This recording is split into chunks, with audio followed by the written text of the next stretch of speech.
جامعہ اسلامیہ تعلیم الدین ڈابھیل اپنے معیار تعلیم کی وجہ سے عالم اسلام میں ایک منفرد شناخت قائم کیے ہوئے ہے۔ 16 ایکڑ قطع اراضی پر قائم اس جامعہ میں فی الوقت 850 منتخب طلبہ ایک خاص تعلیمی نظام کے تحت زیور تعلیم سے آراستہ ہو رہے ہیں۔ جامعہ کی تاریخی درسگاہیں، مختلف علوم پر 40,000 کتابوں اور نادر مخطوطات سے مزین اس کی لائبریری، ہزاروں مصلیوں کا روحانی مرکز، اس کی عالی شان مسجد،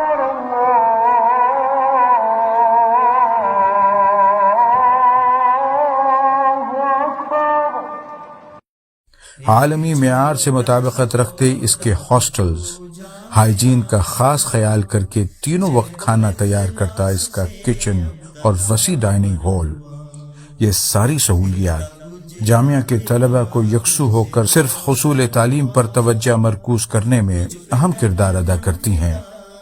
لیکن یہ 120 سال قدیم ادارہ جو ہی نہیں اس مقام تک پہنچا، بلکہ اس کے بنیاد گزاروں نے اسے اس مرتبے تک پہنچانے میں اپنی زندگیاں صرف کر دیں۔ سن ہجری 1326 یعنی سن 1908 عیسوی کی بات ہے۔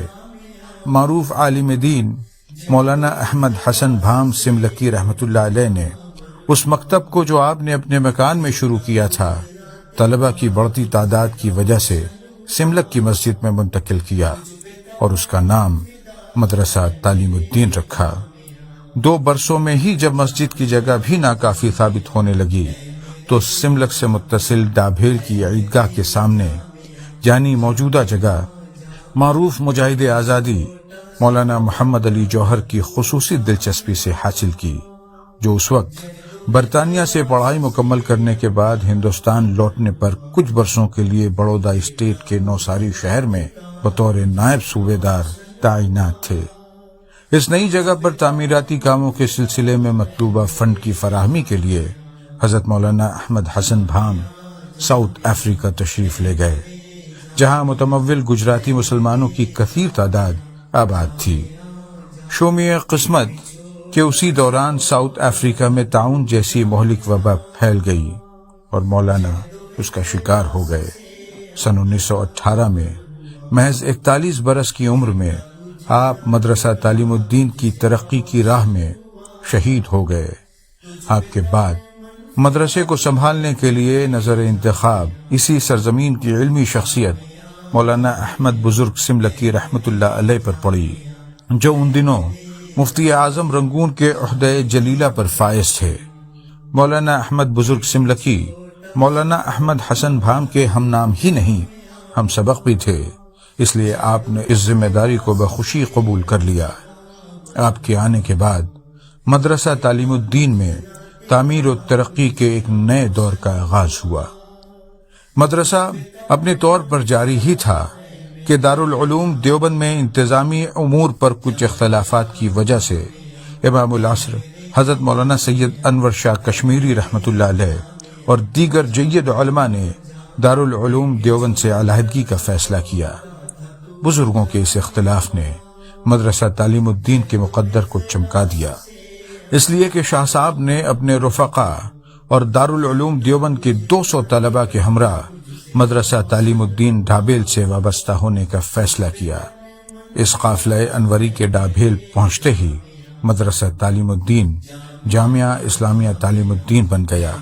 ایک طرف جہاں اس قافلہ انوری کی قیادت مولانا سید محمد انور شاہ کشمیری فرما رہے تھے، وہیں مفسر قرآن حضرت علامہ شبیر احمد عثمانی، حضرت مولانا سید سراج احمد رشیدی، حضرت مولانا مفتی عتیق الرحمن عثمانی، حضرت مولانا سید بدر عالم میرچی، حضرت مولانا سید محمد ادریس سکھروڈوی، حضرت مولانا محمد حفظ الرحمن سیوہاروی، حضرت مولانا محمد یحییٰ تھانوی، حضرت مولانا سعید احمد اکبر آبادی، حضرت مولانا مفتی عزیز الرحمن عثمانی اور حضرت مولانا سید احمد رضا بجنوری رحمۃ اللہ علیہم اجمعین جیسی عبقری شخصیات بھی اس میں شامل تھیں۔ پہلے یہ قافلہ سملک میں مولانا احمد بزرگ سملکی کے مکان پر اور سملک کے دیگر مکانوں میں خیمہ زن ہوا، لیکن بعد میں ان کے لیے جامعہ کے احاطے میں خوبصورت مکانات تعمیر کروائے گئے۔ اہل سملک نے ان علماء اعظام کے استقبال میں اپنے گھروں کے ساتھ دلوں کے دروازے بھی کھول دیے۔ ان کی اس قدر توقیر کی کہ شاہ صاحب کو کہنا پڑا کہ جیسی محبت اور مہمان نوازی سملک والوں نے کی ویسی اور کہیں نہیں ملی۔ ان اصحاب فضل و کمال کے آنے سے جامعہ کے در و دیوار سے علم کی کرنیں پھوٹنے لگی۔ اسے بجا طور پر رشک بغداد یا دارالعلوم دیوبند ثانی کہا جانے لگا۔ علماء کرام کی اس کہکشاں نے جہاں جامعہ اسلامیہ تعلیم الدین ڈابھیل میں تدریسی سطح پر علمی خدمات پیش کی، وہیں قلم کے میدان میں بھی زبردست علمی سرمایہ تخلیق کیا۔ مجلس علمی کی شکل میں جامعہ کے احاطے میں ایک تصنیفی ادارہ قائم کیا گیا، جسے بعد میں اس عمارت میں منتقل کر دیا گیا جو ان علماء کی پہلی قیام گاہ تھی۔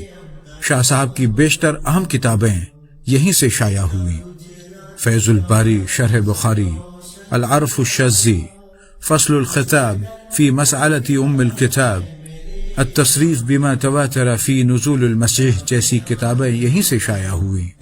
شاہ ولی اللہ محدث دہلوی رحمہ اللہ کی شرح آفاق کتاب ازالۃ الخفا عن الخلافۃ الخلفاء کا عربی ترجمہ یہی ہوا۔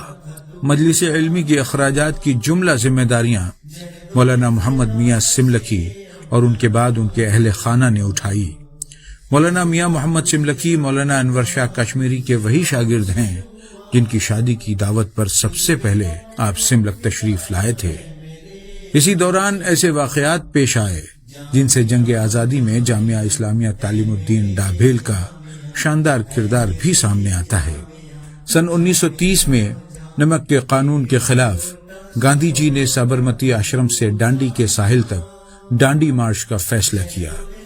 اس 388 کلومیٹر کے پیدل مارچ کا راستہ ڈابھیل کے قریب سے ہو کر گزرتا تھا۔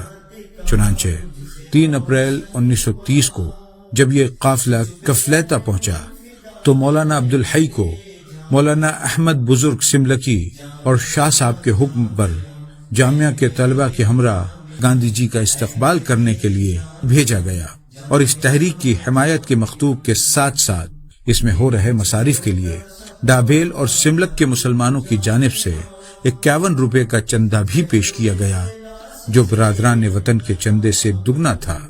اس کے بعد جب جامعہ سے قریب دھامن گاؤں میں گاندھی جی نے قیام کیا تو حضرت مولانا انور شاہ کشمیری کے حکم پر مولانا مفتی عتیق الرحمن عثمانی اور مجاہد ملت مولانا حفظ الرحمن سوہاروی صاحبان گاندھی جی سے ملنے پہنچے۔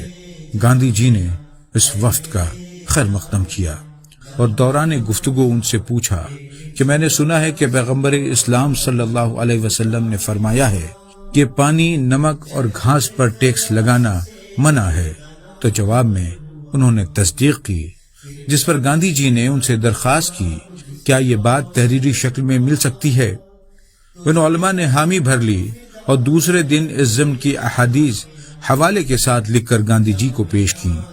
گاندھی جی بہت خوش ہوئے اور نوساری میں ہوئے عوامی جلسے میں اس فتوے کا ذکر کرتے ہوئے کہا کہ اس نے ہماری تحریک میں نئی جان ڈال دی۔ جامعہ کے علماء اور اساتذہ ڈانڈی بھی پہنچے اور وہاں برطانوی پولیس کی زیادتیوں کا شکار ہوئے، لیکن گاندھی جی کا ساتھ نہیں چھوڑا۔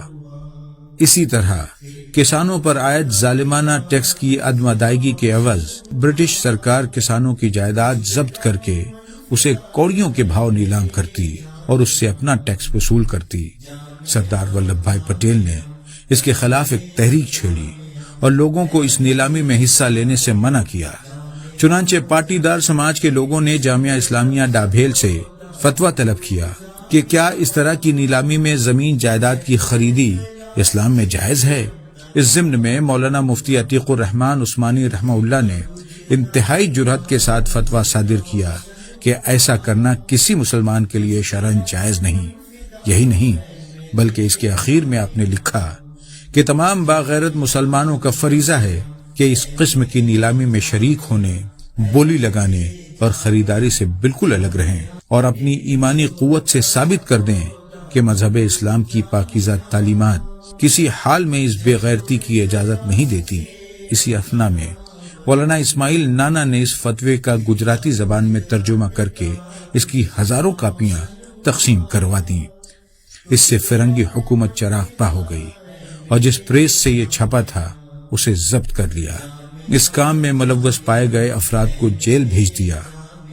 آج جامعہ اسلامیہ تعلیم الدین ڈابھیل اپنے اسی زرعی دور کے آغاز کو 100 سال مکمل ہونے پر ایک عظیم الشان جشن کا اہتمام کر رہا ہے، ایک ایسا یادگاری جلسہ جو نسل نو کے سامنے اس انوری قافلے کی ہمہ جہت خدمات کو وضاحت کے ساتھ پیش کر سکے تاکہ وہ اس انوری دور کی تابانی سے اپنے مستقبل کی راہیں منور کر سکیں۔ جزاک اللہ خیرا کثیرا۔